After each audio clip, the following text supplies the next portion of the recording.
Blog Talk Radio. Choices, decisions, frustrations, and pain. Knowing I'm going to forget her someday. While I still can, I'll challenge all my loved ones, every friend, to look inside their hearts and understand that I will love them. I will love them while I still can.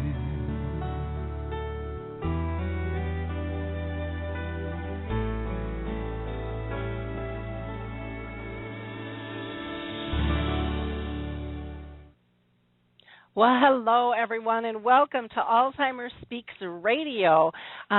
We have a really exciting show for you today, and so I'm glad that you can be here with us. I'm your host and founder of Alzheimer Speaks, Lori LeBay. And for those of you that are new to our show, Alzheimer Speaks is an advocacy-based company, and we provide multiple platforms to shift our dementia care culture from crisis to comfort around the world.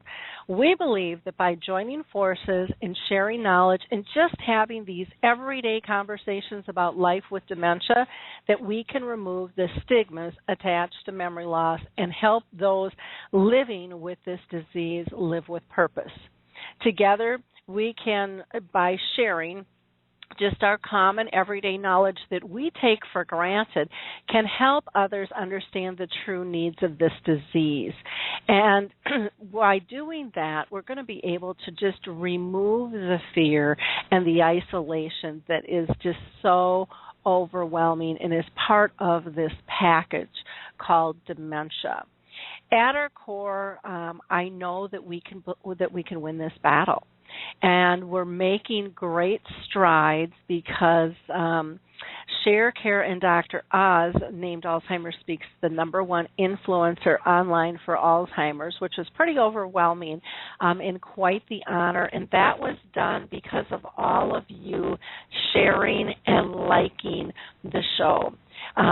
Sharing and liking our website, www.alzheimerspeaks.com, going to our Facebook pages, our LinkedIn, and sharing all the different modes that we have. You see, we've got the radio show, but then we've got a blog, we've got a YouTube channel. We do the dementia chats, which are webinars where we interview people with the disease and get their expertise. And by helping us share all of that information with your friends, your family, in your circles out there, you're allowing people to be able to grab that information when the time is right, because most of us would be pretty surprised at how many people that we know are dealing with this disease, but it's not discussed. So again, I really appreciate your shares, your likes, your tweets. Keep that up and keep the information being pushed out. The other thing that we have with Alzheimer Speaks, if you go to the website, is we do have a resource directory. And anyone who is providing tools, products, or services can go ahead and input their information. Just go up to the very top of the website, and there is a button called Partnering Options, Share That You Care. There, all you have to do is register. There'll be 2 buttons that pop up, but scroll right down before that, and then right after that, there's a registration form. Fill that out, and once you do, you can have access to our free tools, and you can also go to input your information into the resource directory. Now, today, we would love for you to join the conversation, and there's a couple of different ways that you can do that. If you have a question and you want to ask it live, you can call into 714-364-4757. Again, that number is 714-364-4757.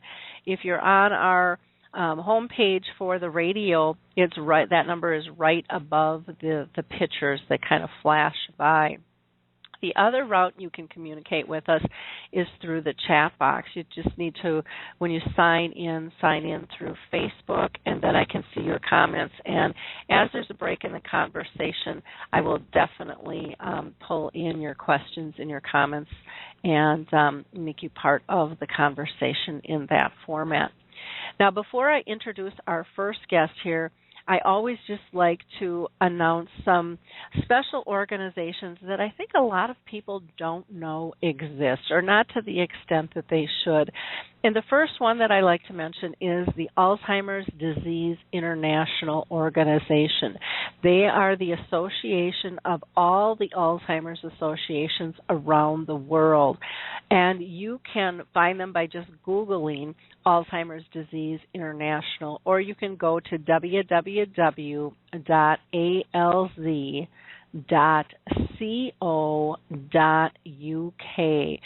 And there you'll be able to find the closest Alzheimer's association to you.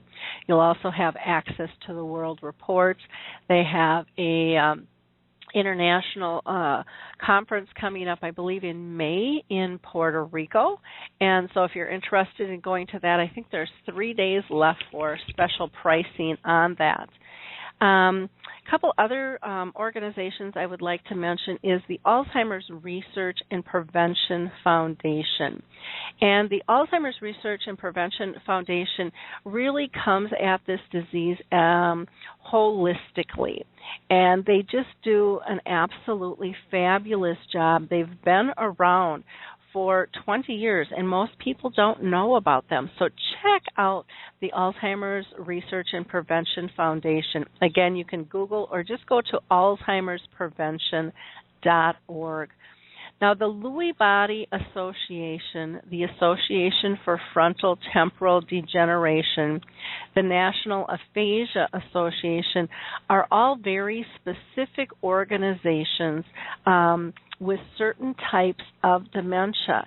And these are a little bit lesser known, but it's very important for people to know that they exist so that they can get the help that they need.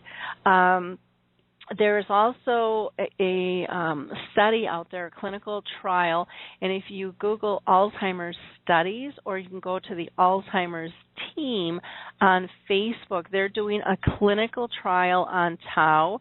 They're in their third trial, and they're still looking for people, so that would be an excellent place to go. And then from a social aspect, there's a couple of things that I like to mention. Music First with Choral Health. If you know me, you know I'm huge into music and the arts when it comes to dementia and engaging. They are absolutely fabulous. And you can just, again, Google Choral Health. And they do what they call music prescriptions. And so they can help people wake up, go to sleep, eat, change moods through music. This is also a downloadable app, which is called Music First with Choral Health. And then Puzzle With Me just has created a great puzzle, bigger pieces, age appropriate, not as many pieces, and it's just a really nice a tool to be able to engage people, because there's a lot of people that like doing puzzles, but the big 100 and 200 pieces is just way too much. And then Jiminy Wicket is a croquet game that can be done intergenerational, and this can be done as a family, or it can be done with organizations like schools and memory care units teaming up, which is pretty fabulous. And the Purple Angel Project, for those of you that don't know, is a project to raise awareness. And, feel free to reach out to me. You can email me at Lori, Lori, at alzheimerspeaks.com, and I would be glad to get you more information on that. But it's called the Purple Angel Project, and it's a symbol that you can use as an individual or a company to help raise awareness.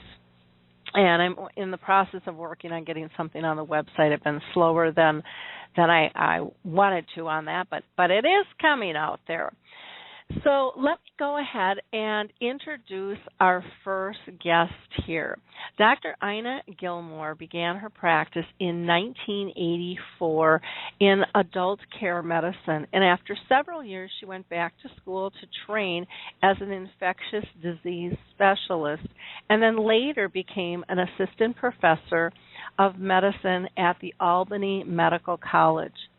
Several years later, she cared for her ailing mother, Clara, and soon experienced the full impact and stress of combining a demanding career with being a primary caregiver.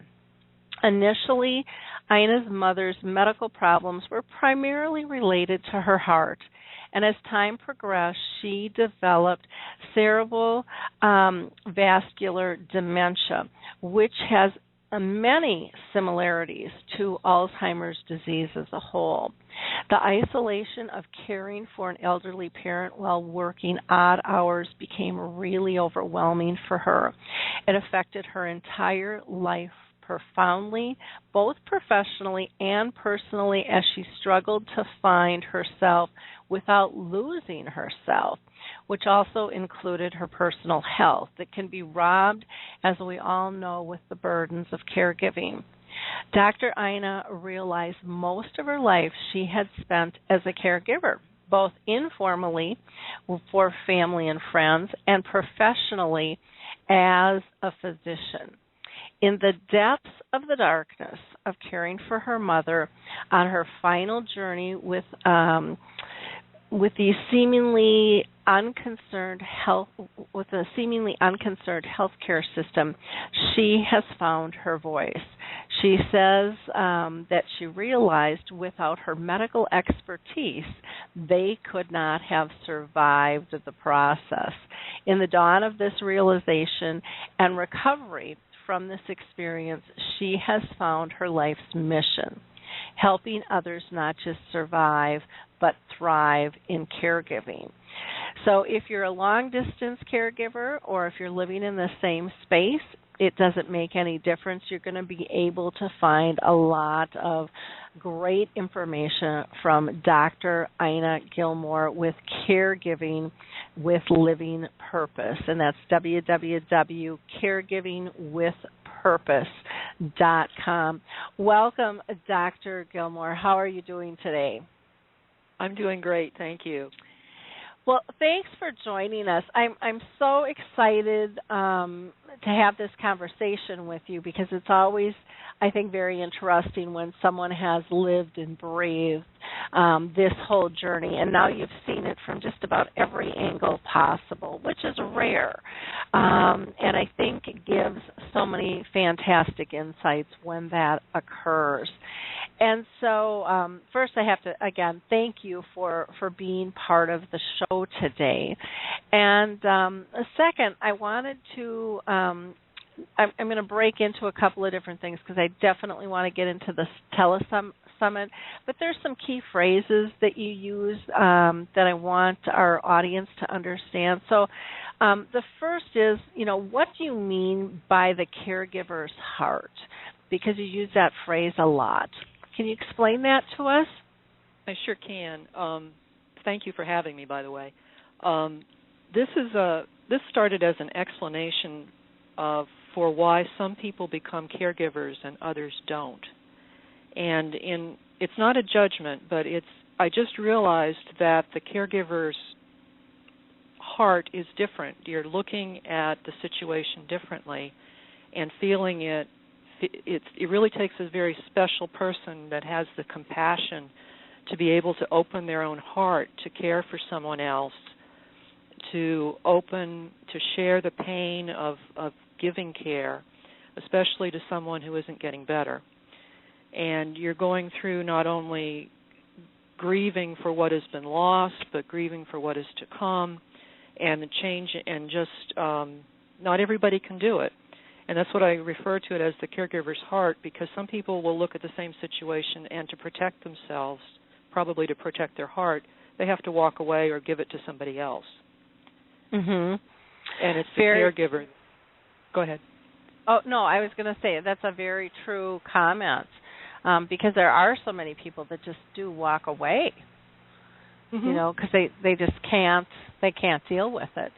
And so I think that that's a really important factor that you mentioned there. What is the one message that you want to make sure that all caregivers hear? You're not alone. Simple words, but something that isn't always felt. I know I sure didn't feel like there were others walking on the path. I mean, you feel so isolated. So with those simple words, how do we make it a reality for someone who's new on this path? Well, I think the first thing to realize is that most people don't realize there are 54 million family caregivers in the United States. That's the latest estimate I saw. So you're not alone even if you feel alone. There are a lot of people out there. And I think what we need to do is, like what you are doing, is get the information out there to people, whether it's through social media, through websites, to really let people know, to reach out to people and try and get the information there. Part of the problem, particularly with the Internet, is that I've found is that people are not searching for the words that most people would think of. Most caregivers don't think of themselves as a caregiver. They think of themselves first as a daughter or a mother or, you know, sister, brother, something like that. So even the terminology a lot of times is difficult for people to find. They do look for things like Alzheimer's disease and other diseases, but that can be so varied. You might be dealing with somebody that has Alzheimer's disease, and then another caregiver is caring for somebody with heart disease, someone else has kidney disease. So a lot of the information is it's sporadic, and it's not always where you would expect it to be, and the people that are putting the information out there, a lot of times we don't know how to get the information to the people that need it, the caregivers, because there's a communication barrier there. Very true. And I think the other thing that people don't realize is all of the various groups that are out there, especially if you go on Facebook. You know, there's a lot of different groups out there that are connecting people, not just caregivers nationally, but internationally. So if you're in crisis and it's 3 a.m., chances are there's going to be somebody out there able to talk to you and wanting to talk to you. You know, just to be able to bend that ear. And I know for me anyways, as a caregiver, and you can let me know what your thoughts are, is, you know, I wasn't always looking for answers. I just wanted to be heard. I just needed to vent and get it off my chest, and then, again, know that I wasn't alone, that I wasn't the only one struggling, and then maybe getting advice from people who are already in the trenches and who were feeling this as well and experiencing this, because not always do friends understand, or family for that matters. You know, if they're really not involved, or maybe they're standing right there with you, but they're in denial, and you're not. You can just feel, I think, very alone in that instance as well. Would you do you agree with that, or? Oh, absolutely, and it is even compounded by the people that you might turn to, the doctors and the nurses and so on, because they often don't know what's going on. There's really a professional distancing that doctors and nurses have many times, particularly the doctors, have to do in order to care for people, to care for patients, and they're not doctors in particular are not usually doing the kind of caregiving with like nursing care or caring for somebody in that way that a family caregiver may deal with. They're also juggling with other issues, and they're not often looking at the stress and the strain that can occur to the caregiver when someone's giving it 24/7. And so there is very much a feeling of aloneness, and they just don't understand what the caregiver is going through. There's a difference between being a professional caregiver and being a family caregiver. This actually my sister is brilliant at coming up with some of these observations, and she said to me one time, "Well, you're in your clinical voice." In other words, I was talking as if I was a physician and not her sister. And she's very good at telling me to fix that. But that's actually very common. It's great that she noticed that and then was brave enough to tell you, because I think a lot of people see that in us, but they won't speak it, and we can't change it if we don't know, because we're just in that mode. So, I give her kudos for telling you and speaking up, because I do think that that's very, very important, and a lot of times people don't understand the power in a statement like that, and what a shift we can then make to correct that and to help the situation. Yep, absolutely. And I was absolutely blind to what was going on until she mentioned it, and then I realized it. Yep, and that's and I think most of us are. I mean, you're in your own skin, you're in your mode, you got your routines going, and then you go into this whole caregiving role, and now you're kind of going at that stealth speed, trying to keep up with everything, and I don't think we have as much time to reflect on how are things being done, because you're just so busy getting things done and checking on stuff, which makes a big difference as far as how we care for one another. Now, we touched a little bit about, kind of the feeling of isolation, but why do you think that it's so strong? And I think it's so pertinent when it comes to Alzheimer's disease and other types of dementia. I mean, that is one thing that is rarely not said about how alone people feel with this disease compared to others. Well, it's first of all, the caregiving is isolating, as you've already mentioned, because the focus is so much on giving care that other things fall. You get so busy that you don't have time for your usual social activities or calling a friend on the phone. If you think of calling a friend on the phone, it may be 3 a.m. and they may be asleep. With Alzheimer's, historically looking at it, the same thing happened before the 1970s with cancer. It wasn't mentioned. And then in the 1980s and 90s, it came out more with HIV and AIDS. You didn't talk about it. And I think that's been true for Alzheimer's and dementia for a long time, even beyond, just recently. But people didn't mention it. And there's a lot of social stigma associated with some of these diseases, that you don't talk about it, you're uncomfortable about it. Sometimes you're protecting the person that has the disease, and you don't want, a casual acquaintance to necessarily know what's going on. It can be sort of a way of protecting that person. There's also the isolation that goes along with the disease. As someone gets less mobile, they're not as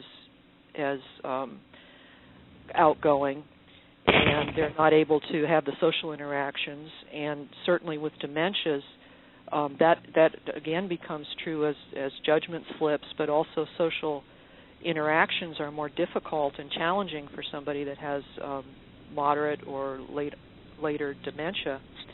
And that isolates the person with the disease, and it also then isolates the family caregiver.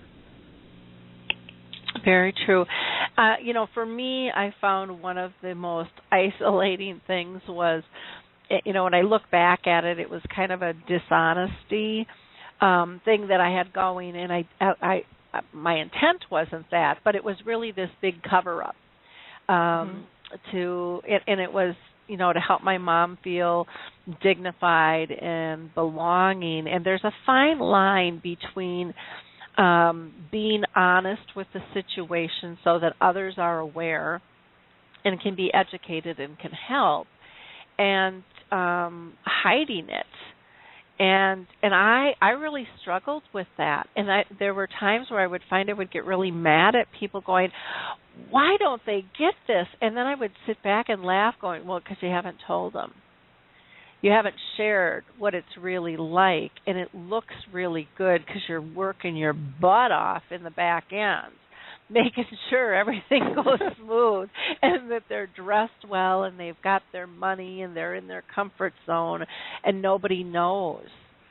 Do you have any suggestions for that? Because I think that's something that, so many of us struggle with in terms of, the dignity and the honesty and the education. Kind of, when do you come out of the closet with this? Because there's such great fear of non-acceptance. Yeah. Well, it's got to be based on an individual basis. It's going to be different for different people. There are people that are very outgoing and bubbly and effervescent and would be happy to, they probably wouldn't mind if family and friends knew the situation. And there are other people that are and I'm talking about the patients here, or the person with the disease. There's somebody else that is very secretive and wants to keep their life very secretive, or actually may feel as though they have to be perfect all the time. That person you're going to have a more difficulty sharing that information with, unless you can do it quietly. It gets into, am I doing this behind somebody's back or not? But sometimes you do need to share the information particularly with family, because the caregiving responsibilities can become overwhelming for one person very quickly, and it can lead to hospitalization or even, unfortunately, death of the caregiver if they're not given some respite and some relief. And you have to look at it from the standpoint of, okay, yes, I want to protect this person. On the other hand, I have to take care of myself before I can take care of somebody else. That's what I was missing for a very long time. I was focused so much on caring for someone else that I didn't pay attention to what was needed for me. I was losing sleep.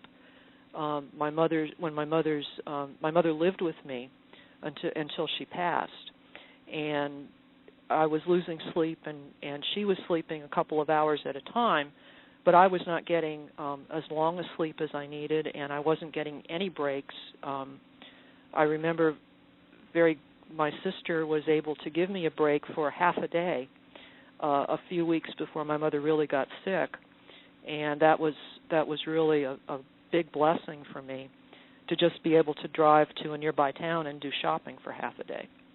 Didn't buy a whole lot, but just looked around. But I hadn't taken a vacation for a long time, and I think that's true of a lot of people. It just gets overwhelming to you, but you have to have support. You have to have help. If you can get support before it becomes to that stage, that's really important. You can't always depend on hospice or someone else. Yes, you may have a wonderful hospice, and they may be great and perfect. On the other hand, you may not, and that's something that we ran into, were some challenges that it wasn't what we expected, and that's just a fact of life. And certainly with reimbursement and other things changing almost daily, it seems, I think that's going to be an ongoing issue, that we don't know necessarily what somebody's insurance is going to cover, and you may need to find help with other family members. And it's sometimes I've heard of descriptions of people that it's almost been like an intervention with the caregiver, to let them know that they have to give up a little bit of control and help and accept help. And it also depends upon the family situation.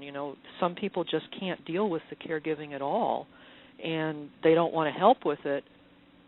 And it's not, again, I don't look at it as a defect or as negative, but it's just that some people aren't wired to be caregivers, and maybe they can help another way, pay bills, They could certainly mow the lawn, see that the lawn is mowed or that other errands are run, somebody's grocery shopping is done. There are lots of ways to help out and to lower this isolation and to really keep the caregiver involved in, even if you're calling them once a day or once a week or keeping them up to date with things. One of the blessings we had was when one of my sisters sent a videotape of her young sons, and my mother watched that multiple times. It wasn't that long a tape, but she really enjoyed seeing the boys, and that was a connection. And certainly something like that, sending a DVD or sending some sort of video, or even doing it now on the internet. It wasn't available when that was sent. The internet wasn't an option for sending videos, but or talking to somebody on the phone. All of that stuff is important.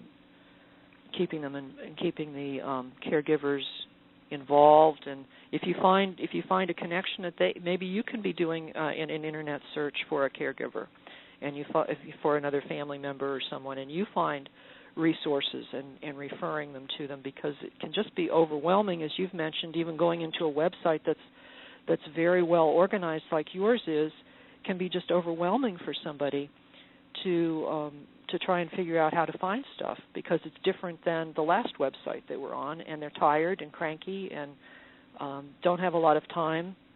Sometimes when you sit down with if you're a caregiver, you don't know if you have 5 seconds or 5 minutes or 50 minutes to be doing whatever you're going to be doing, and it just really can be all overwhelming and can make you feel isolating because you get frustrated and don't think about things, to even think about where to find different groups and so on. A lot of folks that I know have trouble with Facebook. Mm-hmm. I know that's a very big, popular social media thing, but for someone who's over the age of 50, it changes periodically, and it's confusing to some people, and some people either love it or they hate it.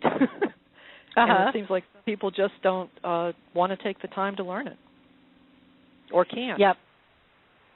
And it is frustrating because it's always moving and shaking and things. And I'm 55, and it's testing me constantly with things. And you get those updates, and it's like, no, don't update. Just I like what's there. Just leave it alone. I know where it is, and it stuff. Seems like Seems like every time I want to use it, they change the picture size. Yep. Yeah. So it is interesting. The other thing that I think is so important is, and this is a big mistake that I made, and I think it's pretty common, but I thought, and you had mentioned it too, where you don't take care of yourself, and it's hard to give care when you're not your best. And so for me, I was running so fast and so furious, being a mom, working full-time, volunteering, having extra people live at our house, plus taking care of both of my parents. I mean, I was just psychotic. I don't know how my husband even put up with me, and my daughter, because I was like a machine, because I had to be, or I thought I had to be, because I was trying to control everything so much. And I was so thankful that my girlfriends didn't give up on me, and I pushed them aside for a long, long time, for probably over a year. And I stopped getting together because, I had all these other important things to do, and I didn't put the value on my friendships that I should have. And one day I was at a breaking point, and some of our listeners have probably heard this story before, but I just think it's so important. And I was just ready to crack, and they had called and said, come on, just come for coffee. Just come for 10 minutes. If that's all you can make, just come for 10 minutes. And I ended up staying for 2 hours. And we laughed and we cried, and I felt so energized by them. And I didn't know how little energy I really had, how I was running on empty, until I I finally was at my breaking point and said, okay, I'll take 10 minutes, because I was like ready to give up on everything, you know.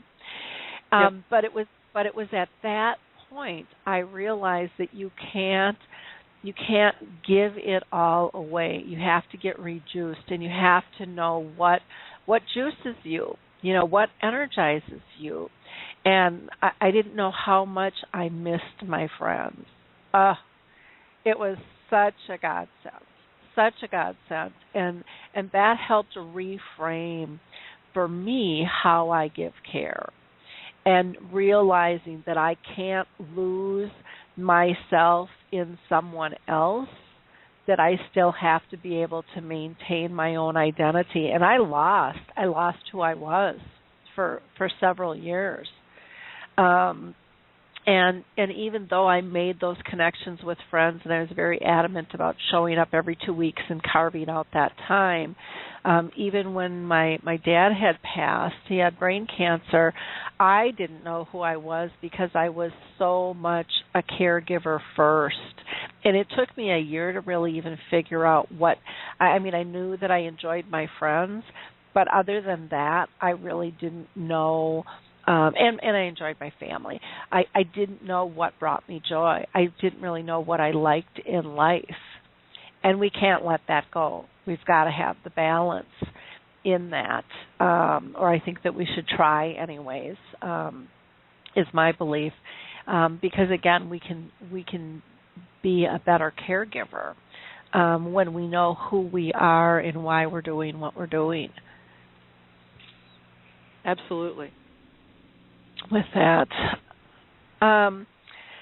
Now, we talked about kind of why Alzheimer's and other dementias are isolating for the person with the disease and family and friends, and hopefully our listeners are getting a little better clue about why this disease is so different than so many others. And like cancer that wasn't spoken about, or AIDS, those diseases have come a long, long ways in terms of acceptability.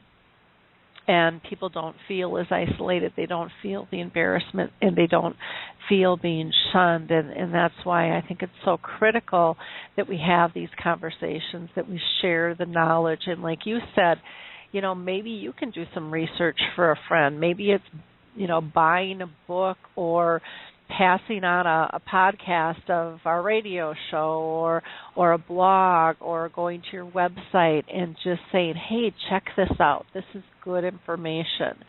These are some great resources.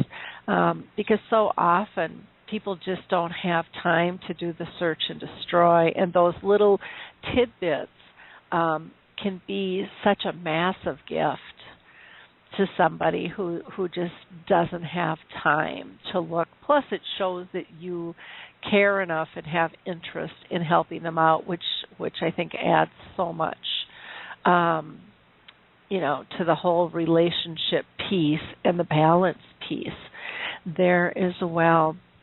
Let's talk about this free Telesummit that you have coming up, because it's a pretty big deal.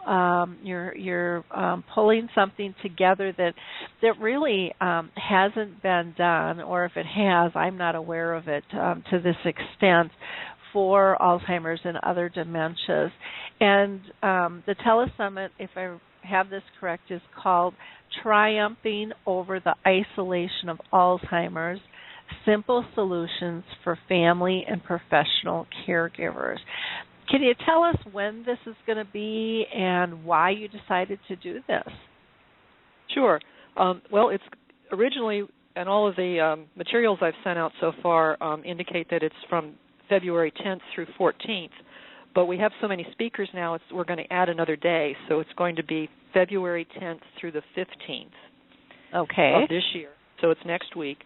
And it's a way to get all of these resources, to start to get all of these resources out there for people.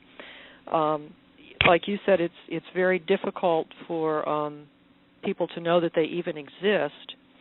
And there are solutions out there. There are people that have worked with Alzheimer's or had it in their family, and they've had not negative experiences with it, although some of them are at least partially negative, but they've come out of it with a feeling of triumph, with a feeling of joy, and sharing that with somebody else, with caregivers, so that they can take some of this information and run with it. You know, they may be able to do the same thing with that the speaker has done, or they may be able to customize it and do something very similar in their own lives, just to make their lives better, to make the person that they're caring for better, to make that whole journey better.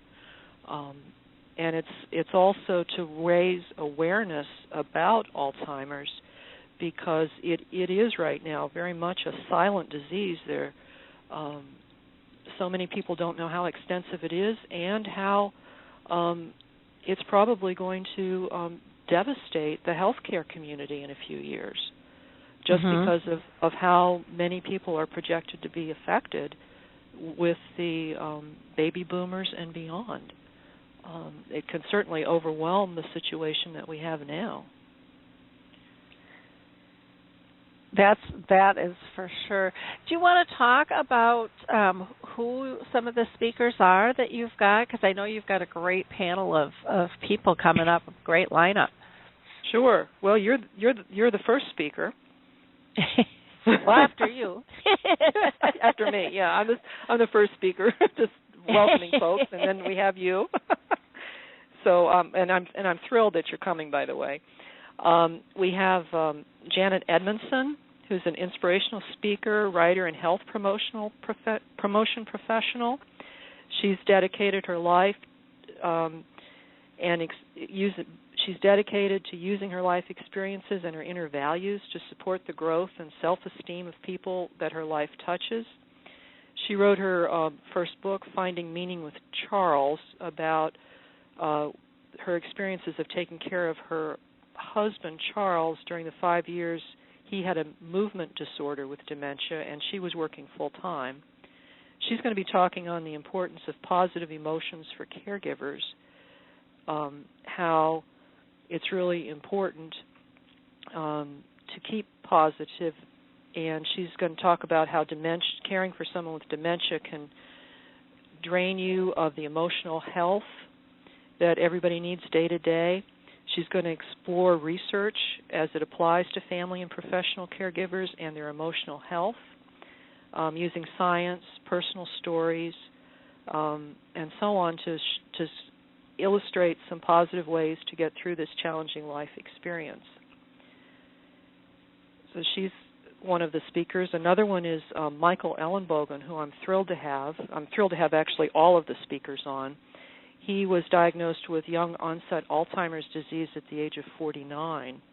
And before he was diagnosed, he was an operations manager for a Fortune 500 financial institution. And eventually he had to take early retirement due to difficulties with work-related tasks. He's now a world-renowned Alzheimer's and dementia advocate and has been featured nationally on syndicated television, radio, and other media outlets, and he's written for blogs, newspapers, and websites, sharing his personal perspective as a guest speaker. He's written a book, From the Corner Office to Alzheimer's, and he's going to be sharing his story, giving insights into how Alzheimer's affects his life in his talk, which is called Living with Alzheimer's. Curti Khalsa is the COO of the Alzheimer's Research and Prevention Foundation, and she has a passion for keeping our elders healthy so that they can have a good quality of life and continue to contribute to communities. She's a lifelong yoga practitioner and also knows firsthand the impact of the lifestyle approach to healthy aging.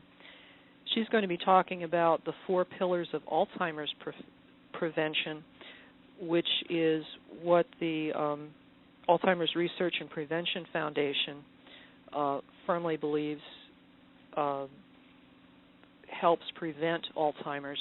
They don't believe that Alzheimer's or memory loss is a normal or natural part of aging, which I also agree with. And I believe this is a holistic approach. Elaine Gansfried is a speech-language pathologist and the executive director of the National Aphasia Association. She has a variety of credentials, including being a fellow of the American Speech-Language Hearing Association, and she's on their committee on honors. She has created and managed several speech, hearing, and rehab programs in New York and Massachusetts, and is an adjunct instructor at Adelphi University, Garden City, New York. She's written articles and presented regionally and nationally on a variety of topics, including aphasia, rehab, and leadership skills. She's going to be talking on Let's Communicate Strategies for Caregivers, explaining how the loss of language and difficulty communicating occurs in different types of dementia. She's going to talk about how this can lead to increased frustration and challenges for the person and family, and discussing communication strategies with specific examples, which is going to be very helpful, I think, for caregivers to see some definite specific examples. Another speaker is Dennis Stack, who's founder of Project Storykeeper. This is the basis of the Legacy Matters program.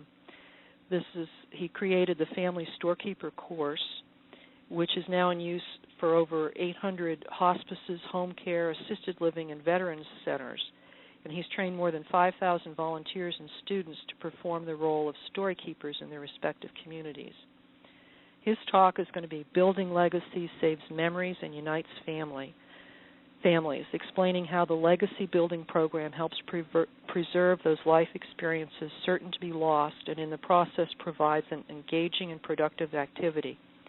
The LegacyStories.org site allows those collective stories to be shared with family and friends, while also giving those loved ones a means to provide the caregiver support.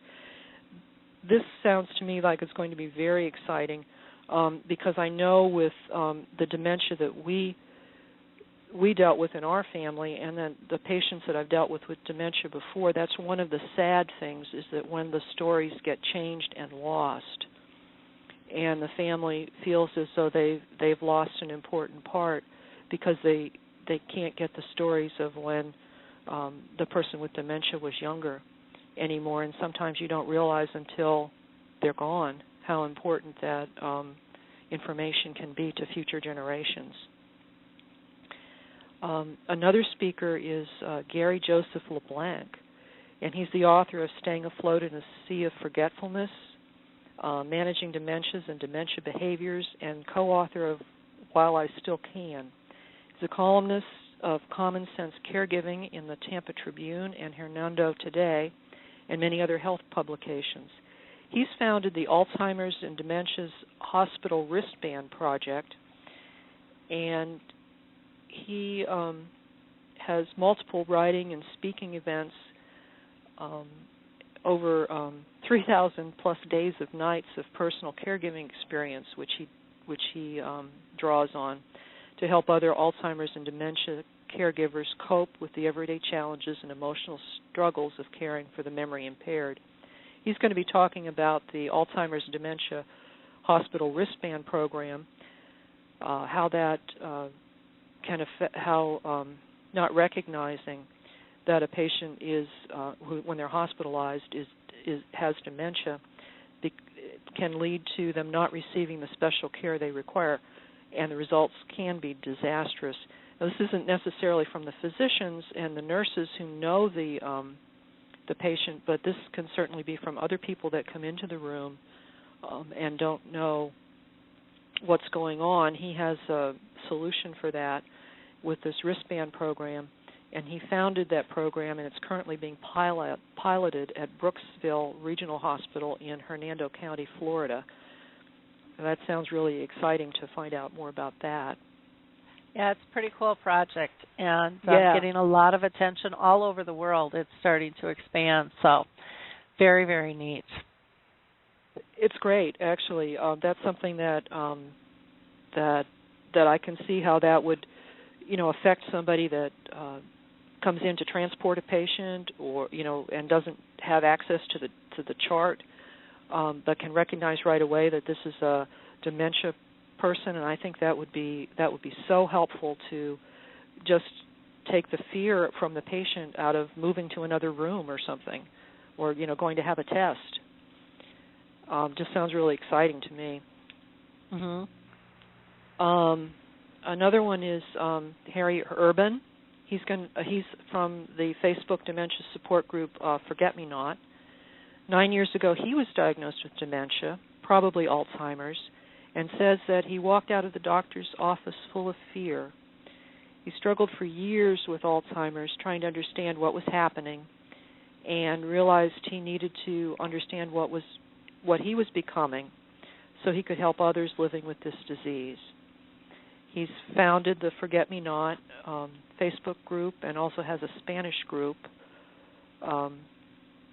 and he speaks out to raise dementia awareness, and he's another one of the Purple Angels ambassadors. His talk is on My Thoughts on Dementia, giving his thoughts about dementia from his perspective as a person living with the disease, helping caregivers to better understand why persons with dementia do the things they do. He plans to explain what he feels needs to be done to bring awareness to this disease, improve the quality of life, and how he plans to help make it happen. Another speaker is Denise Craig from Young Onset Dementia Support Group on Facebook, and she works closely with memory clinics in her area. She's cared for her mom, who had young onset dementia, and Denise now provides dementia support in Queensland, Australia. She creates and administers a support group for people with young onset dementia on Facebook, and her goal is to help empower and motivate individuals to maximize their power. And her talk is Dementia Support Facing the Times. She's going to discuss the prevalence of young onset dementia, what makes it different than later onset dementia, what the needs of people with younger onset are, the purpose of, and then she's going to talk about her Facebook page and how online support groups and social media can help caregivers and people with this disease. Another speaker is Linda Hirsch, who has a very popular blog, Mommy Hero. Her mom, Ruth, was diagnosed with Alzheimer's, and she notes how that brought the two of them together. And she's going to be talking about her journey, giving inspiration to others in her talk, My Mom, My Hero. Mark Wortman is the executive. Oh, go ahead. I was just going to say, Lisa does a great job, and her book and her blog has helped so many people. Like so many of these, it's great to hear this lineup that you've got with people. So I'm sorry, you were going on with Mark Wortman, I believe. Mark also? Yep, he's the executive director of the Alzheimer's Disease International that you mentioned earlier. And he's going to be speaking on the global Alzheimer's movement, focusing on the worldwide impact of Alzheimer's disease and other dementias and the efforts to fight them globally. James Creasy is from Jiminy Wicket, and he 5 years ago, he discovered new connections with his father in silence and the confusion of dementia, and they played croquet together, and that's how he got started with Jiminy Wicket to help people make smiles for people living with dementia. He's going to be talking about Jiminy Wicket and also Through Hopes to Hope, which is a program that's an Alzheimer's-based croquet program for high schools, colleges, and senior communities. And that has expanded into 100 schools and colleges across the United States, into 10 schools in the United Kingdom, and 5 in Australia. And he's going to discuss his projects and how they help dementia patients and caregivers with his vision for the future.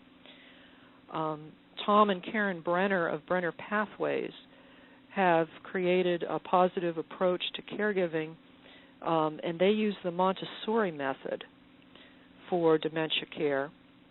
There are award-winning writers who have been published in magazines and journals both in the United States and abroad. They have had multiple presentations on radio and television, and they're co-authors of the book You Say Goodbye and We Say Hello. And their talk is You Say Goodbye and We Say Hello, the Montessori Method for Positive Dementia Care. They're discussing their method of for family and professional caregivers. This philosophy is based on the belief that they can find the remaining strengths and spared abilities of people living with dementia, and they'll discuss the strategies and techniques they developed to help caregivers and to reach out and stay connected to the people they love and care for. And we also have Israel Ellen, who's an expert educator with years of international experience. He is the founder and editor-in-chief of Memory Aid magazine and memoryaid.org. This is a doctor-approved magazine and website to help seniors improve their memory. And he's gained tremendous amount of theoretical knowledge and practical skills of healthcare, of healthy aging and caregiver support that he hopes to share with others. He's going to talk about the 6 pillars of brain health, explaining that brain fitness is a key ingredient in our overall well-being and quality of life, and exactly what it is. He's going to have slides, and we'll be talking about, he wants to present people with the skills and tools necessary to implement a successful brain fitness class at their facility or for individuals, and to differentiate between an activity that's brain healthy versus one that's merely entertaining, which also could be helpful, I think, for caregivers to be doing activities that may that stimulate their own brain fitness in addition to those for people that have dementia. That's the lineup so far, and it's an international lineup. Yeah, it's wonderful to see the number of people that you've been able to pull together for this. I think that this is going to be a fabulous, fabulous time. Now, how do people listen in on this telesummit? If they go to www.caregivingwithpurpose.com/telesummit, or if they just go to www.caregivingwithpurpose.com and click on any of the Telesummit banners that are up, they can register for free and be able to they will be able to sign up for emails and also to get a membership on the site caregivingwithpurpose.com that will provide them with the information on when each of the speakers are going to talk. We're going to have that information up later today, and also they'll get the login information. It is going to be they can call in either by phone or they can do it on computer, listen on computer, and they'll have the information available that they can do that live, and the replays will be up for 48 hours afterwards. Wonderful. So that's fantastic. And then after that 48 hours, then will people be able to purchase the downloads at all for this? Yes. Because it sounds like it'll be free during that initial time. It'll be free during the initial time, and then afterwards there will be a charge. If when they register, they have the special discount that they can get the downloads and the replays beyond the 48 hours for $67, and if they choose not to do that, it will be $97 later. But for 16 hours of jam-packed information, I don't think that's success. Yeah, that's wonderful. I mean, it would be great information for people to be able to share and to listen to and refer back to. So that'll be wonderful, absolutely wonderful for people. And again, I'm not aware of anything like this being done prior to this extent with this much time. And again, for it to be free if you listen in. if you can make yourself available. Now, what time is this going to be? You said it's going to be February 10th through the 15th now. Right. Monday. Mm-hmm. Monday through Friday it will be 8, 9, and 10 o'clock at night Eastern. Okay. There'll be three a night for Monday through Friday, and then Saturday we have one scheduled so far at 2 o'clock Eastern in the afternoon. Mm-hmm. Okay. Wonderful. Well, go ahead. No. So that'll be fantastic. Any other last pieces of information that you would like to give somebody who is listening? Maybe it's a tip in terms of how to survive this process. I would say get your support early before you think you need it. Get your family involved. Make sure that they understand that you're not going to do this alone. That you need their support in some way. They may not be able to actually do the physical caregiving, but if they can't, they can give you support in other ways. Even one of the things that was really great for me was my sister made sure that every day she brought me a joke. She found something on the internet that was funny or something, she made sure that I laughed every day. And that is one of the best and fastest reducers of stress, is to actually get a couple of belly laughs in a day. So if you can find something, I would just have a designated laugh person, if nothing else, to make you laugh. Oh, that's great. Yeah, because that is, humor is something that is lost with disease, and a lot of times people don't think that it's proper. But it is just one of those energizers and things that is so important for us to be able to survive and feel well. Yeah, and I do call it healthy. I call it healthy humor rather than cynical humor. Yep. Well, good. Well, Dr. Ina Gilmore, thank you so much for spending time with us today. I really, really appreciate all the work you're doing. I'm looking forward to being part of your Telesummit. Again, that's February 10th through the 15th, and would really encourage people to go to your site and check that out. Again, that's www.caregivingwithpurpose.com.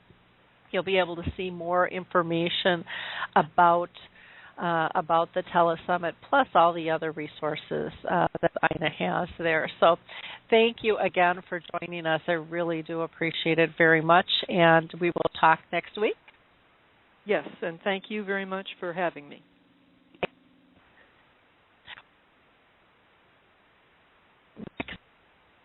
We're going to do our little mid-show lineup and some highlights here.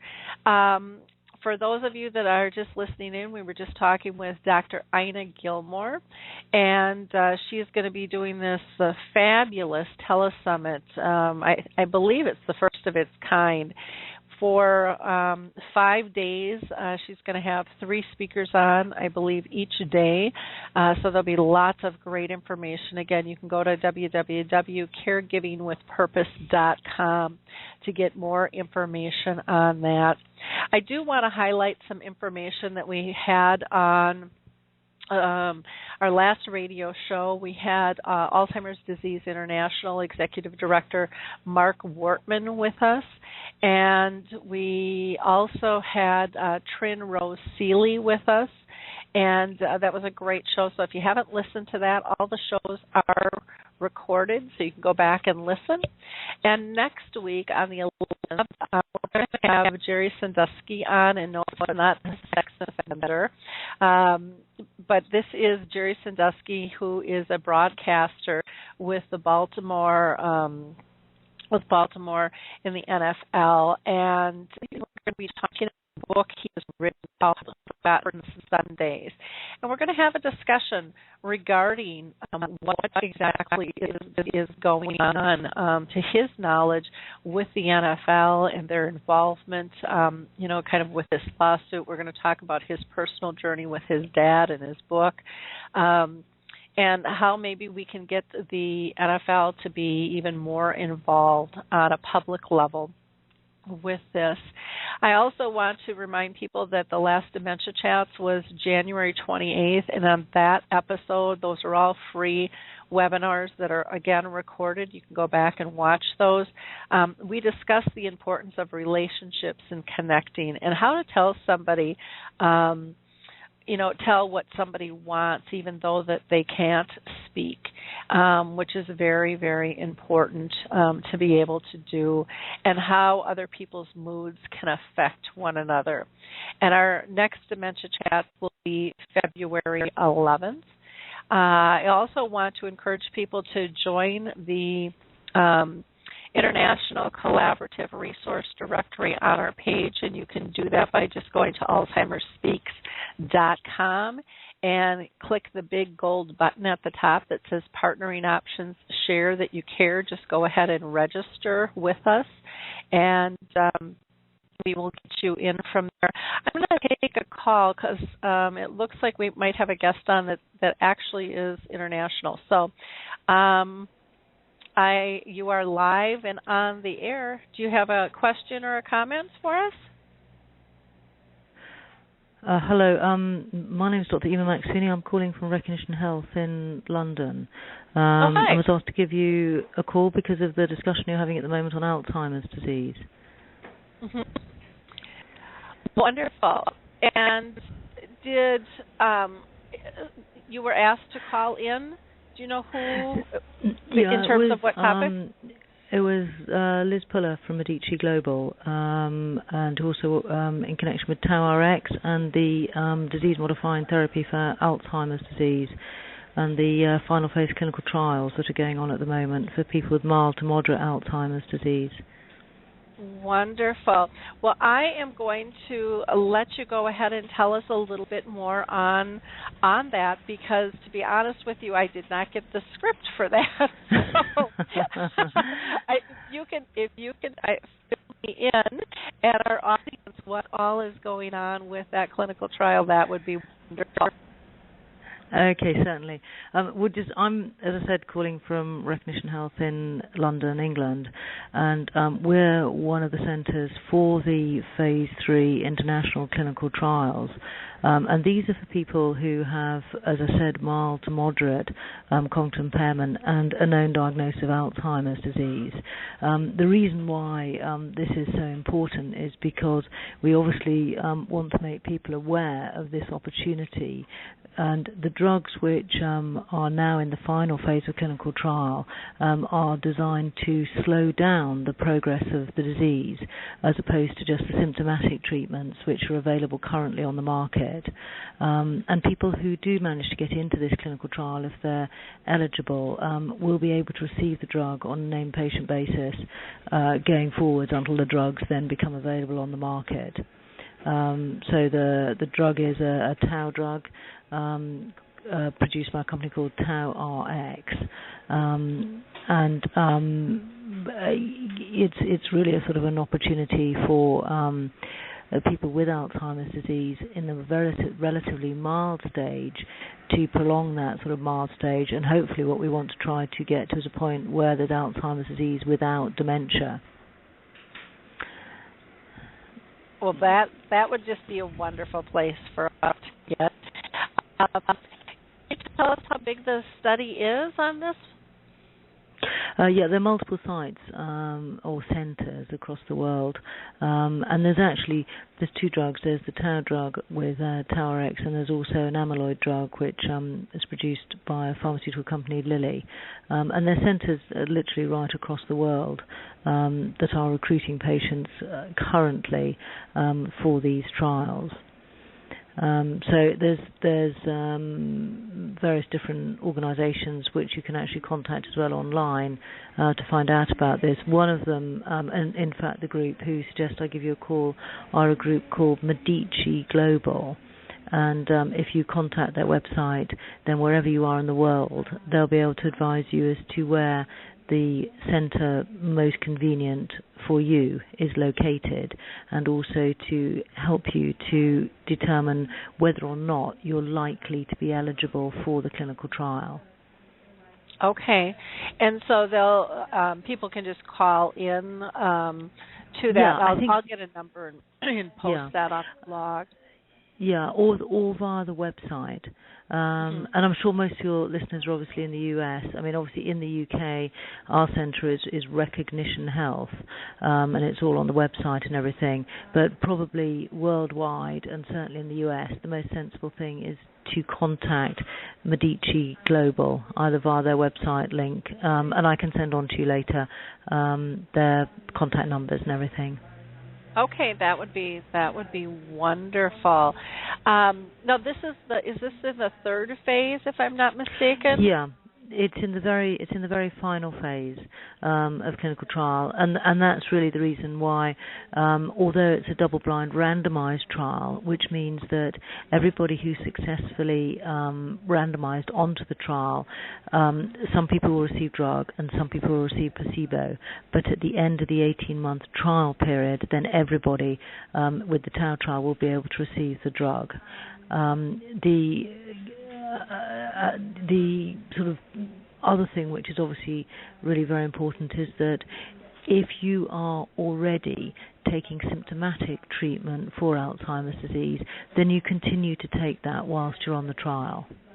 So you don't really lose out. So you continue taking the treatment you'd normally be taking, but this is an opportunity on top of that, and really sort of gives you a chance to potentially access these disease-modifying type drugs, either almost immediately on joining the trial if you're randomised to drug group, or within 18 months if you are in the placebo group.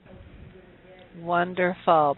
Well, this is fantastic news, and it's a great opportunity for people to be part of this study. And again, for a study to get this far along the chain, a lot's happened as well, because it can take so long, for this process for a drug to get approved and go through everything. How long will this process go on yet? Well, the recruitment on the particular trial for the TAU drug that Medici Global are recruiting for will potentially end sort of certainly during this year, maybe sort of towards the middle of the year. The exact time is not known because it depends upon how many people are recruited and how quickly.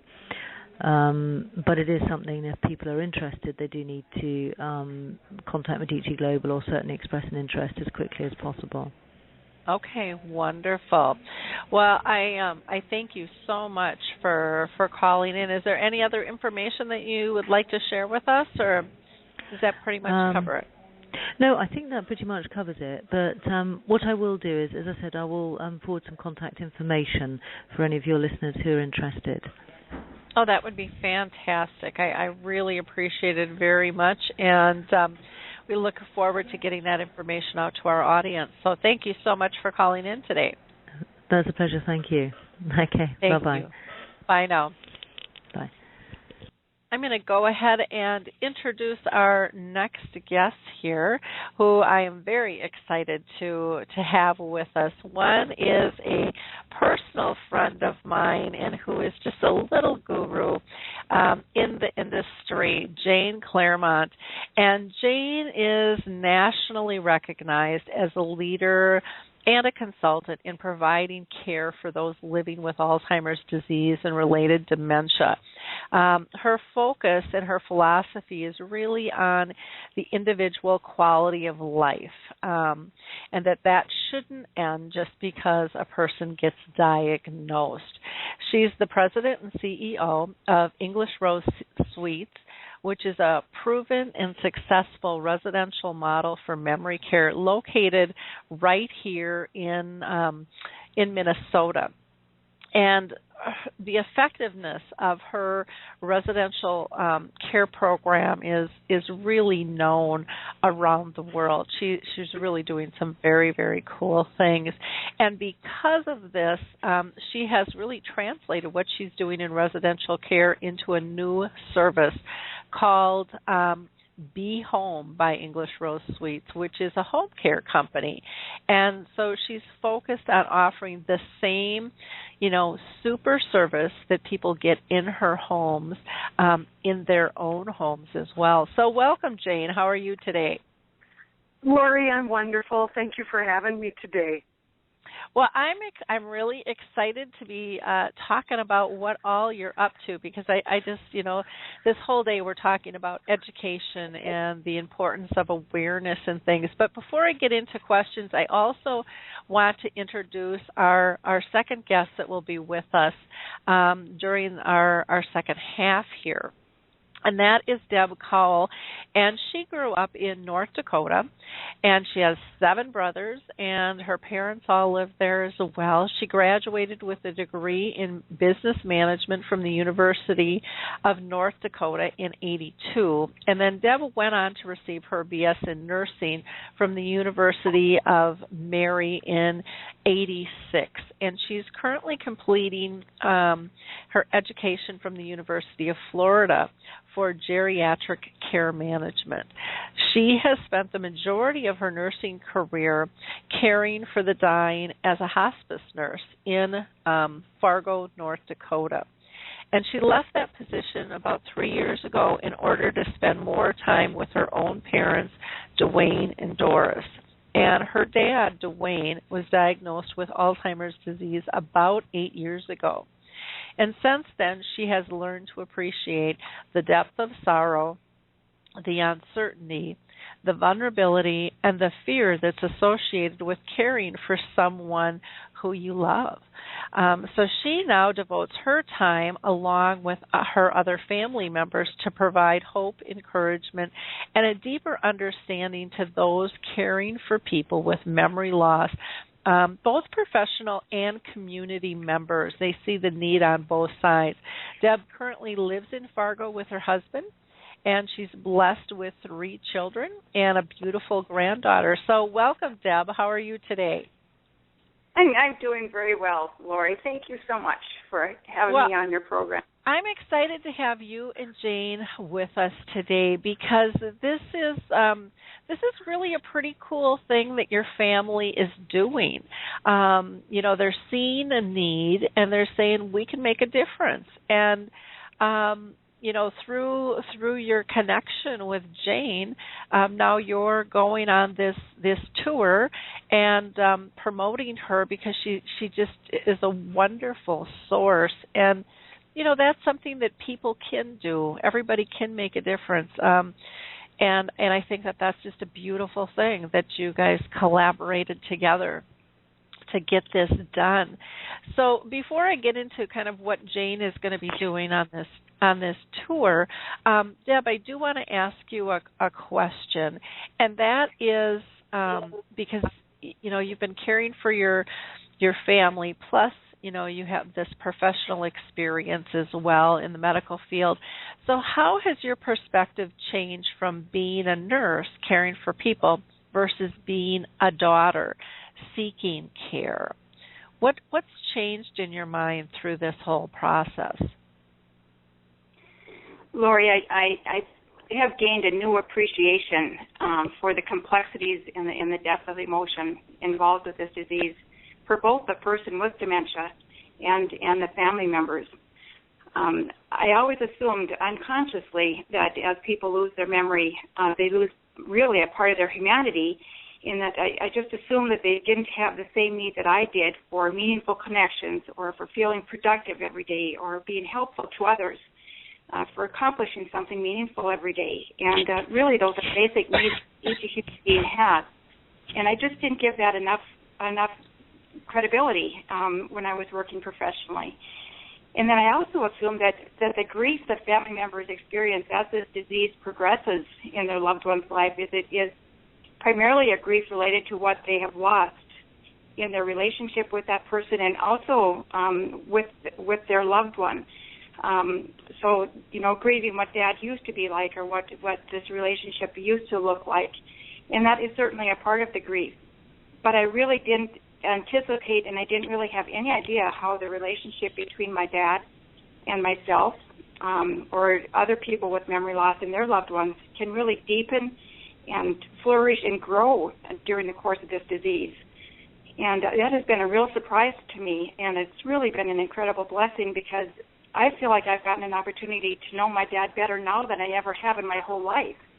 And the disease has just really allowed me to see him more than just a very strong father and a capable leader and a successful businessman. He is now sharing his faith, his art, his time, his feelings, his emotions, his areas of vulnerability with me. And I never had that opportunity to see those parts of my dad before. So he's still my dad. I don't feel like our roles have been reversed, but I've just had this incredible opportunity to really get to know him as a real human being, a person, for perhaps really the first time in my life in this way. And that really matters to me, and I don't think I understood that as a professional prior to this experience with my dad. Well, and I can definitely understand everything you're saying, because I've been on this journey for 30 years with my own mom. And, you always hear about unconditional love and things, but it's just amazing the connections and the different levels of that unconditional love. I guess just totally just blew me away, because there was always more.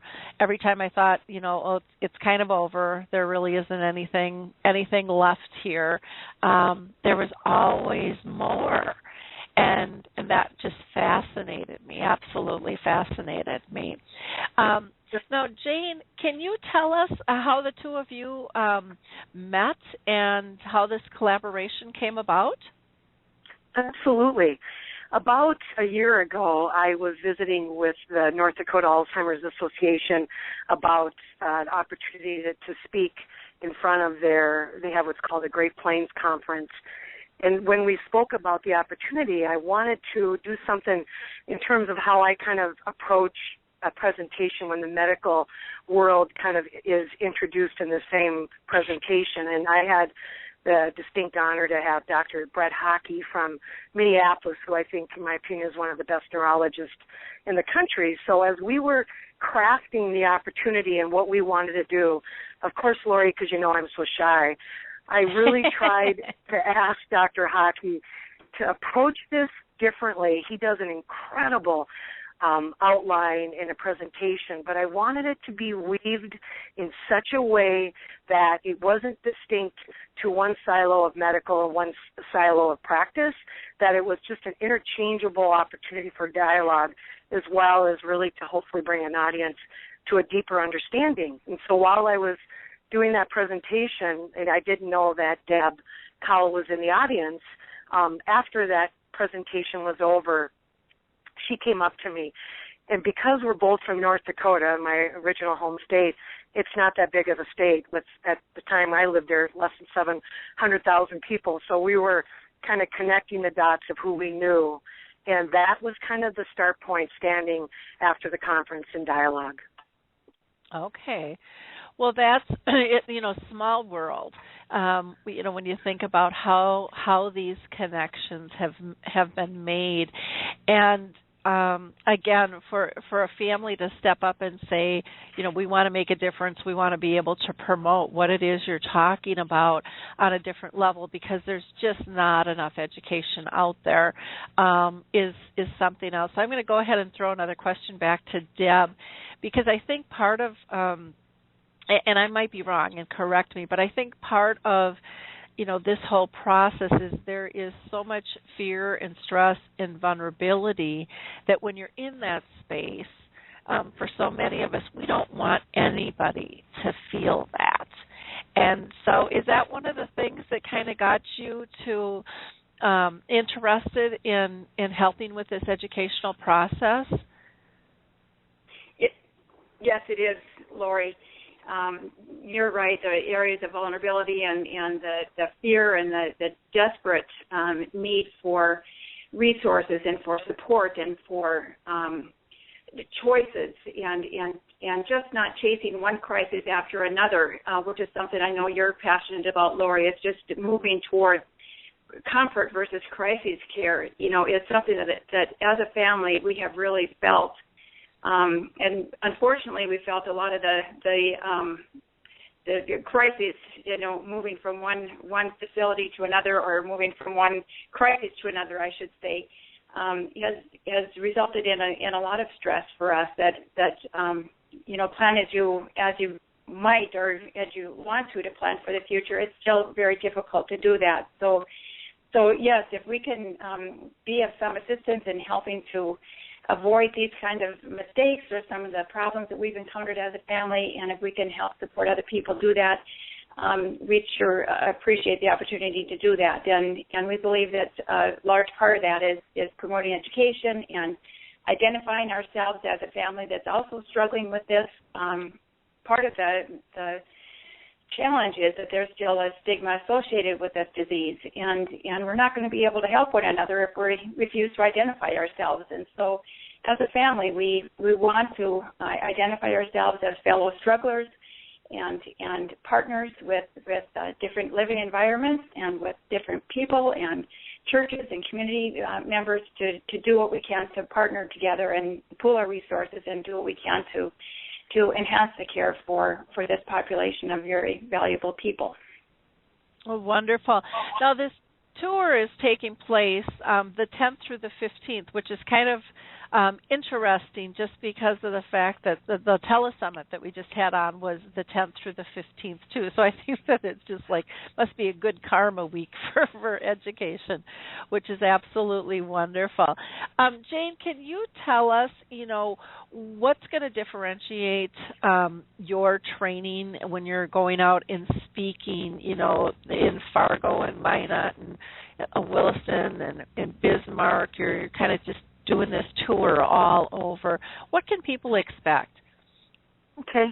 Well, I want you to know that before I start with that part of the conversation, having somebody like Deb Kaul, who is so incredibly eloquent, number one, but number two, being able to have a family member that really has a deepened understanding of dementia, for me, is part of the incredibleness of this opportunity, is when a family really has kind of come to a different level and is able to express and explore the conversation. Her credibility in that marketplace, when we sit down and talk with families or we talk with individuals that are the caregivers professionally, is far different than mine. Mine comes from many, many years of being a professional from my standpoint. So for me, knowing her knowledge base and how brilliant she is and how to deliver a message is equally important for people to learn. I think that's the other part, Lori, and you and I have had the opportunity to be on stage in terms of how our message is delivered. I deliver a message far different, I think, than typical educators. And part of it is it's making sure to understand really what the audience needs in terms of knowledge, where they're struggling, and I very much key in and pinpoint based on if it's a professional caregiver or if it's a family caregiver, because the needs and wants somewhat are different. And as we were creating this opportunity, I said to Deb, and the other really important person that we have not talked about today is she's the field director from North Dakota, and Gretchen Dobrovich is going to be also with us. I said to Gretchen and Deb as we were creating this, I said, Gretchen, I want this to be completely different than anything you've ever presented from the Alzheimer's Association.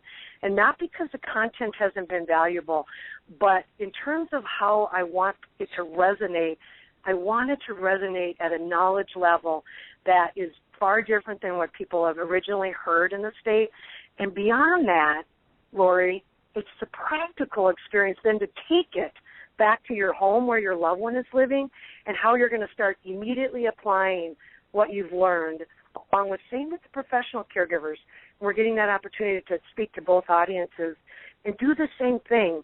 And so many of professional caregivers, and I'm talking about CNAs and nursing assistants and home health aid workers and nurses, both professional licensed practical nurses and RNs, and dietary staffs that work right alongside people with dementia, and maintenance staff.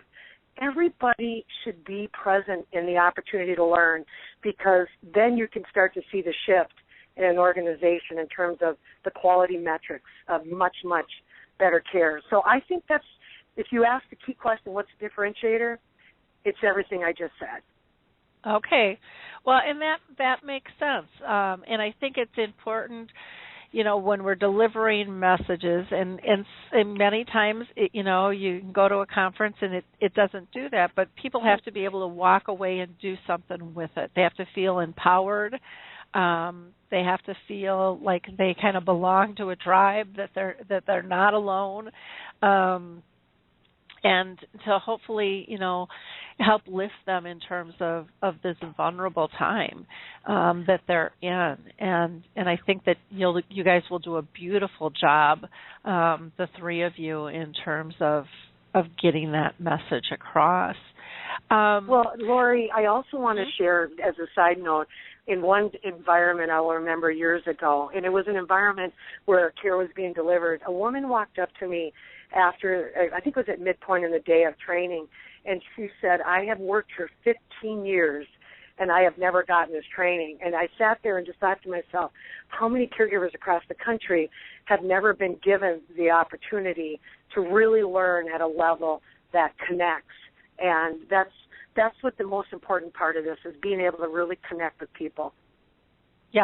Yeah, definitely, because the tasks are important, but so much of it is our delivery style and our attitude and our approach in terms of that engagement and that connection, and focusing on the relationship, that this is a person, that can still communicate, might be differently, and still deserves our respect.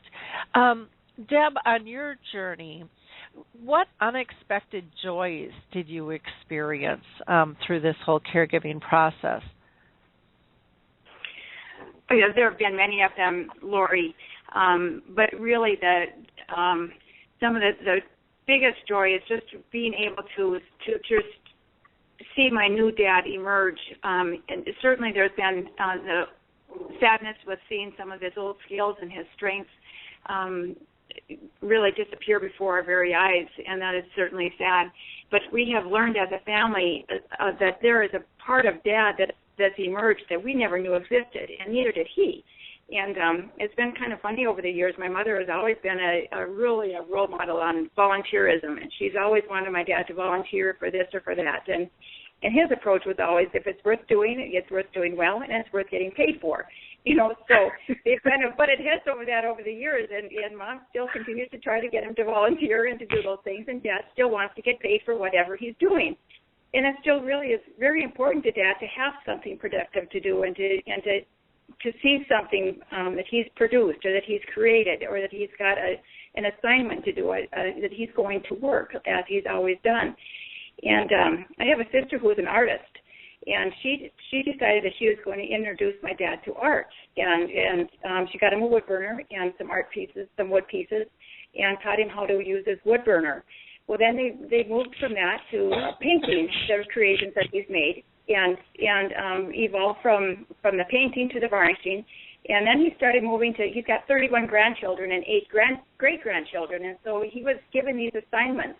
And we signed contracts with him just like he's used to doing. We oftentimes had a contract for him to sign that he was contracting with us to complete this work.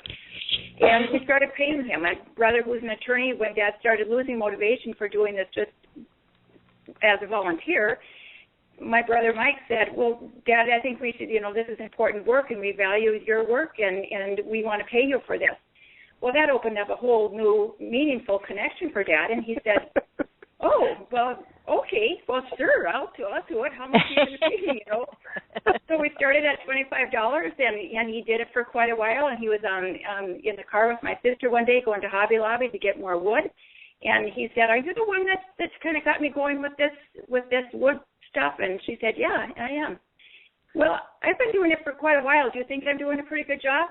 And she said, well, yeah, you're doing a great job, Dad. It's just everybody appreciates it so much, and you really caught on quickly, and you're doing so well. And he said, well, I think I deserve a raise then, don't you? And so we went from $25. She said, well, sure. She said, how about $35? And he said, well, I was thinking more like $40. So, he's once a businessman, always a businessman, but that has been an incredible enlightenment for us as a family on that part of Dad is never going to disappear. That's just part of his DNA. And, he needs to be productive. He needs to be paid for his work because that's his language. That's what he understands as being proof that he's valuable and what he's doing has value. So, as a family, we've really journeyed to this together, and it's been really a pleasure in so many ways to learn those kinds of things. So, as I look through my list of joys, unexpected joys, I would probably say that's probably been one of the highlights, is just to see this new man emerge and to be able to meet his needs in meaningful ways where he feels like he still has value to us and others. Oh, that's a beautiful story, and I think it's got just great lessons to us in terms of value and purpose. Yes. And yes. that the intrinsic person doesn't leave. Absolutely. And that we have to meet them where they are and respect that and embrace that. And so I think that's wonderful how you all worked with that. That's brilliant, actually. So thank you for sharing that story. Jayne, I'd like to talk to you a little bit about how has the focus of dementia care changed over the years. You've been in this a long time. What have you seen as some of the changes, and what are some things that you'd still like to see change that you don't think are happening maybe the way they should or as rapidly as they should? Okay. Well, I'm going to kind of first start from the medical side, being that I've been watching in terms of diagnosis and what that has looked like for almost 30 years. And I really think that we've come a long way, Lori, in terms of how diagnosis is obtained. It used to be years ago, and I have to be careful because I never want to disrespect a medical doctor, but I always would ask the family who did this diagnosis. And over the years, we've gone from the general practitioner to more of the neurology piece. And for me, that's a critical point because it not only gives the value of what it is dementia, and then we start to get more specific what type. And for a professional, I think it's very critical when we're teaching staff and we're teaching families what type of dementia that we're dealing with. We're really dealing with some different nuances, and I really explore that part of the education. I think we've come a long way in that in terms of how the diagnosis is gathered and gained. I think the other thing, Lori, that we're making strides in, and this has probably been my bailiwick for 20 years, is about the use of psychotropics. At least I think we're at the table now, and we're in conversation about medication usage. Years ago, it was a blanketed response. Most of the medical professionals would look at you like, well, that's just the protocol. And I do think we're coming along the way in terms of the benefits of understanding the why and what has happened with medication and why it's been so overprescribed because of the lack of education and environments. And I'll give an example, and I have one last point, where I was down in North Carolina, and I was consulting with a group it was a care provider group, it was assisted living. And it was early in the morning when I came in I always start to be the observer first. And about 9:30, I recognized out of 21 residents in that environment, 15 were all sleeping. So I went to ask the nurse if I could look at the MAR. Well, the MAR showed distinctly that 15 out of 21 had medication usage of Ambien overnight, which led me through a whole series of exploring to understand we had a very untrained staff. And when I say untrained, it's nursing, RNs, LPNs, as well as CNAs. And that becomes kind of the modus operandi. When you don't understand the disease, you don't understand the approach, medication becomes the plethora of opportunity. So I think we're making some strides, but I think we have a long way to go. But I do see it improving. The last thing in terms of, and it's going to be part of the dialogue next week, is the language. The language of dementia is its own language, and that's part of our title, and it's being able to look at language like behavior. And Lori, you and I know, and you and I talked about this, that, in my opinion, has become and was used as a very negative communication between a staff member and another staff related to a person living with dementia. So because of that language or that label of behavior, we never went to look towards the why. And I think we're starting to get better at that. I was part of a U.S. Senate Aging Committee, special committee, a few years ago looking at all of those aspects of dementia, and we're actually going to reconvene this summer again in Washington, D.C., and one of the huge changes that I think we made during that summit, that day summit, is the word behavior is now behavioral expression. And so what is that person's unmet need? So I think, in terms of, Lori, you've been living with a mother with this disease for a long time. You started to become an educator X amount of years ago, and you still know that we can scratch our head and say, there's so much to do. But being able to have a radio show where you can start to really have this open dialogue, I think, is critical. And I think, like, the honor of being with the Liffrig family in North Dakota, to be able to really help people across the state with the Alzheimer's Association look at this differently. It's going to take continual opportunities like this. Yeah, I so agree, and I think the it just takes having an educational conversation, one that doesn't scare people, that's not talking over people's heads, but talking in everyday terms and using everyday real life examples of what it's like, and that it's not always going to be perfect. I would agree. I think on the psychotropic medications, things are really, really coming along there in terms of people looking at things differently. I personally would like to get rid of the word behavior altogether, because to me it's just a reaction, and we label it a behavior when it doesn't fit in our little box, in our little world. Then it becomes an issue. But again, we're making great strides at even recognizing, what are those trigger points that are causing that, because everybody is reacting, in some fashion. We all do it. And we get in trouble when it doesn't fit in the box of the people that we're around. So I think that that's great. What is your thought about getting, both medical professionals and, families kind of speaking the same language in terms of this disease? Because I think that's just been a massive barrier as well, where we haven't been talking openly, using knowledge that's understandable on both sides. Well, and Lori, even in talking about somebody like Dr. Hockey, and being able to ask somebody like Dr. Hockey, who is so approachable, who is so knowledgeable, and is able to bring it down to a level, like you and I said, for the common man like myself to understand, is so vital. And I think the Alzheimer's Association across the country, and particularly in Minnesota region and North Dakota region, they have done an outstanding job.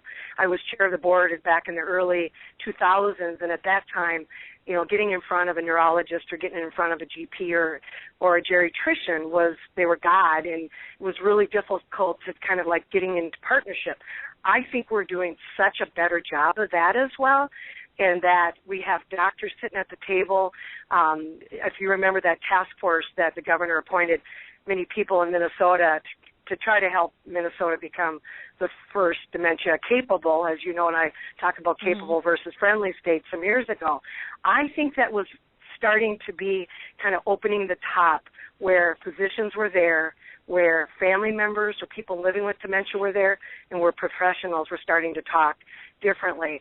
I really feel like the Alzheimer's Association has really been in a pivotal role in trying to work with physicians and communities, because it used to be you got the diagnosis and you were pushed off out the door. Yesterday I was with Cleveland Clinic for a few hours in the morning in Nevada, and that was one of their modus operandi conversations that they're trying in the Nevada market to really look at it and say, once we do that diagnosis now, what is our job?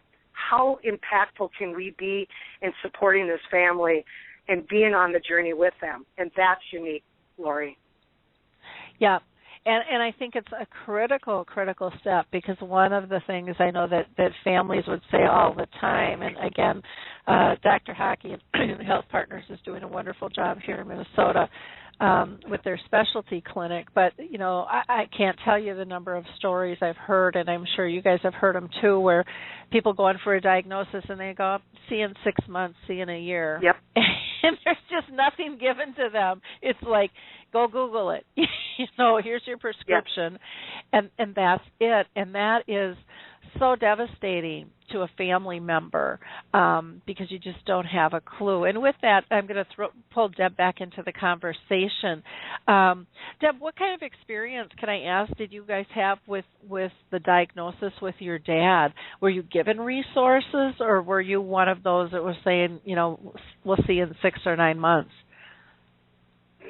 Well, with Dad's diagnosis, it seems, Lori, that it's been more of a gradual kind of coming to terms with the diagnosis. He has been assessed at Mayo Clinic and again at the University of Wisconsin in Madison, and then more local consultations have been performed as well. So it's been kind of a gradual process for us. And you know, I'd have to say there's just been a big difference between providers on the type of support or their availability to us. They're, you know, giving us phone numbers and saying, if you need anything, you know, here's the number, here's where you can call, this is what you can do as far as contacting them, you know, for future help. I don't know what that would have looked like had we done that, what that support would have looked like, but there was an offer. I'm thinking of two of the providers that we met with were you know, quite gentle with that. I can think of another provider, a neurologist, that wondered why we even wanted to know the diagnosis. We were questioning whether or not Dad had Lewy body dementia because that is in his family. His sister was autopsied upon her passing, and she was found to have Lewy body dementia. So we were, you know, really interested in finding out if this might be Lewy body as opposed to the Alzheimer's type of dementia. And he flat out asked, "Why do you care? You know, what does it matter?" And it was just stunning to me that there would be that kind of ignorance on every level from a neurologist.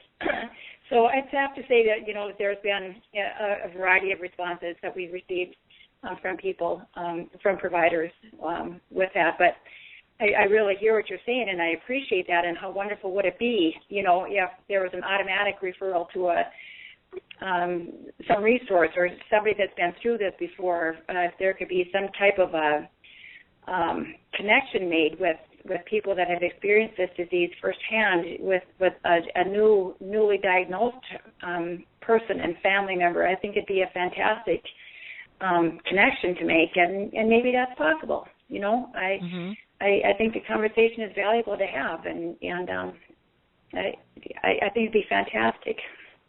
Wonderful.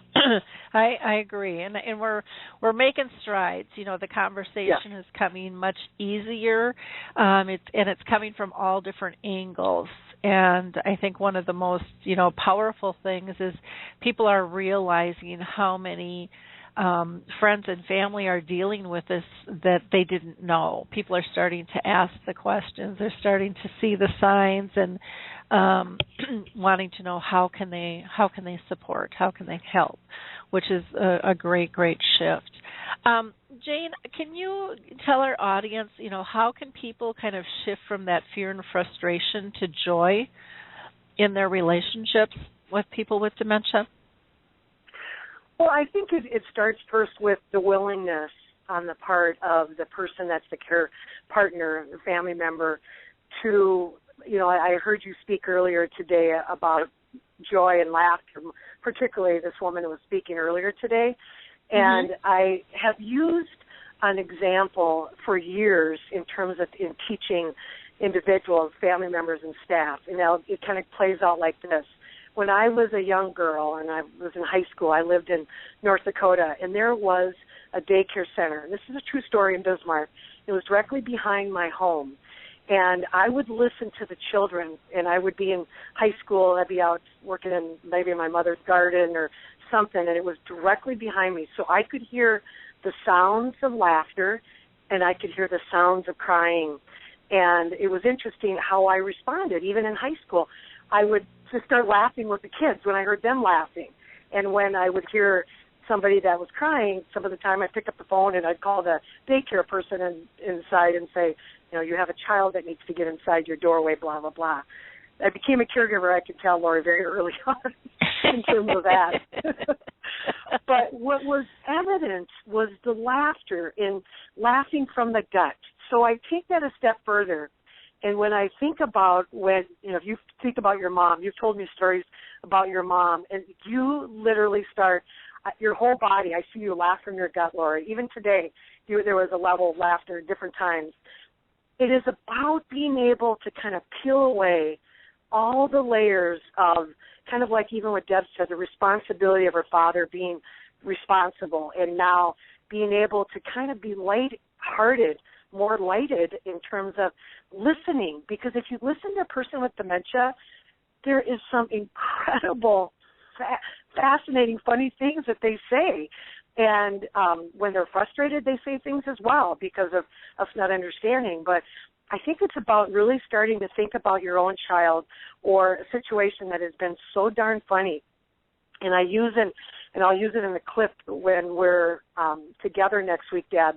And it is a child that about a year ago, the Today Show kind of took it viral because this little baby laughed at his father when he just tore the paper. And this little kid just started laughing. And he just became this just Energizer bunny of laughter.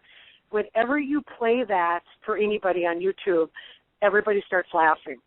So it's being able to look at where do we find the lightheartedness.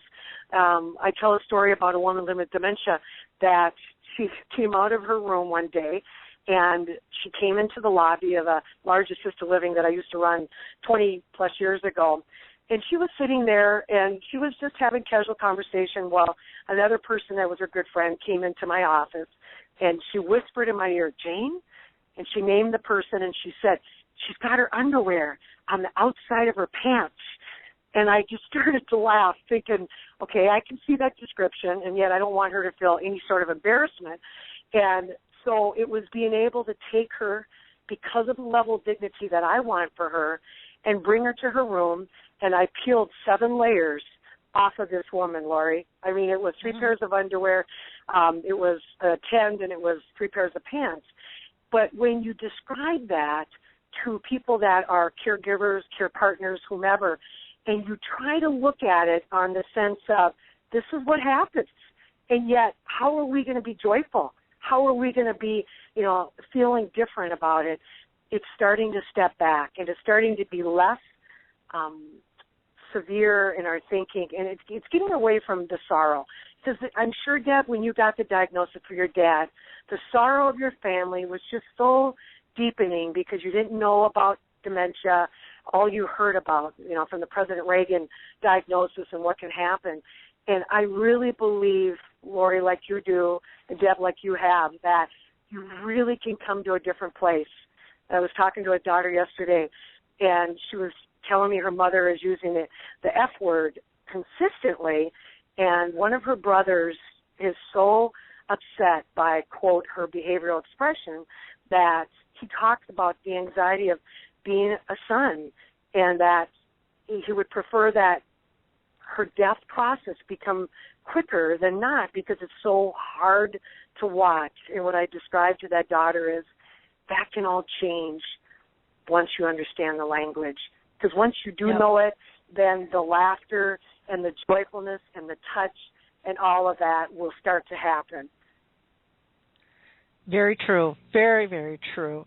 And I think we've probably all been there. Deb, have you been through that process where there's something where it's just very embarrassing for you at the time or uncomfortable that your dad went through, either for yourself or for a family member? I don't think it's uncommon. It's kind of part of the process of learning how to cope. Right. Yes, we have been through those experiences. Yes. Yeah. And it's just an important step to, I think it's just that kind of important step that says, life doesn't have to be this serious, and we get so much of our angst comes from what will someone else think. We're trying to fit in the box. We're trying to be accepted. We because that's what we do. We try to measure up to everybody else's expectations. And this disease really tells you, hey, let it go. You can't control it. And it's really not that important. And it can be explained if somebody wants to listen. And if they're not open to it, that's okay too. Let it go. Don't lose your relationship. Mm-hmm.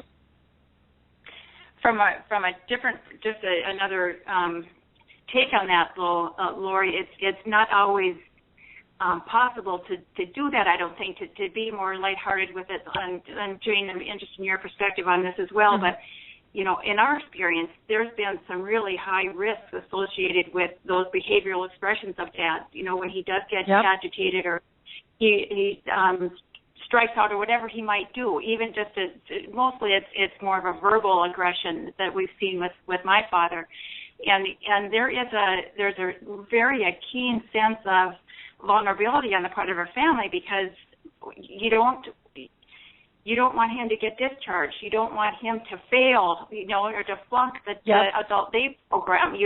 There's a lot of intensity and a lot of need on the part of the family to protect him, from another transition, another crisis, to manage those behavioral expressions and to avoid them. And it's a very much a keen sense of vulnerability that I have felt because I've seen professionally family members who have had to hear, I'm sorry, your loved one will need to be transferred. He'll need to be moved to who knows where, the middle of the state, because there's no openings. There's waiting lists all over Bismarck or Fargo or wherever it might be. So it's great when you have an opportunity to treat those behavioral expressions in a more lighthearted way or to be able to laugh at them. But sometimes the implications of those behavior expressions is very serious and very much a crisis that is keenly felt and very difficult to navigate through emotionally and just physically. I mean, where will Dad go if he gets discharged from Excellent that? What will we do next? Well, but Deb, from that perspective, I have you pause because when I received an email from you one day and I read the email from start to finish about what was going on with your father, your dad was in an adult day setting, and he decided, and I believe it was all tied to boredom because there was nothing going on, that, there's work to be done across the street, so therefore I'm going to leave this place, and I'm going to go to where there's work that needs to be done, and if I do that work, again, I'm going to have a meaningful existence as a person because that's what's important to me. And it was all, in my opinion, again, and I don't want to generalize, but it was because of lack of staff knowledge of how important he needs to be busy. And it can't just be busy work and throwing and tossing a ball. It's got to be meaningful based on who he is, who he was versus somebody else. And it even happened in my own environment, Lori, a couple weeks ago where I was asking the staff at this time of day what matters to this person, and the staff kind of generalized with the tossing the ball. And I'm like, when even bringing it to that resident, he kind of looked at me like, really? And I thought, again, are we generalizing in terms of what we think is important at 4 o'clock or what really matters at 4 o'clock for this person? And so from that perspective, Deb, that is the gift of you and I being able to go into the state of North Dakota so that the barriers of what people think because your dad got verbally aggressive, I want people to know the why.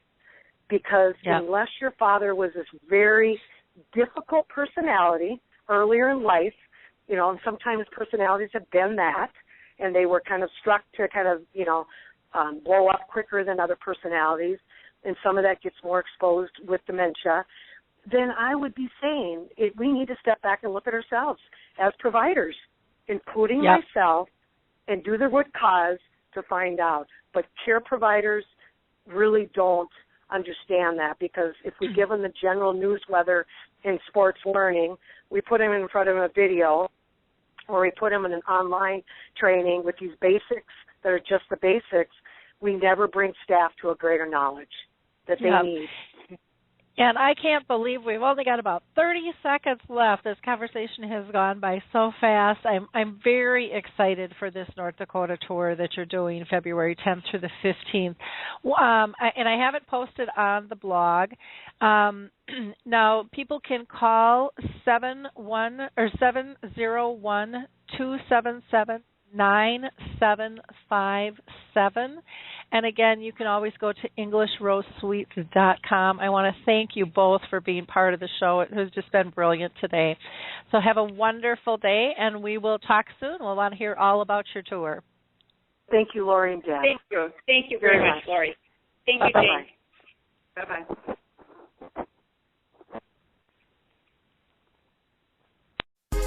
Hi, this is Suzanne Newman, host of the Answers for Elders podcast and radio show. We are the North Star that guides you through the complicated journey of senior care with trusted experts in money, law, living solutions, and more. So join us on this station, your favorite podcast channel, or just go to AnswersForElders.com. Meet the Wayshowers who will help your journey go a lot easier.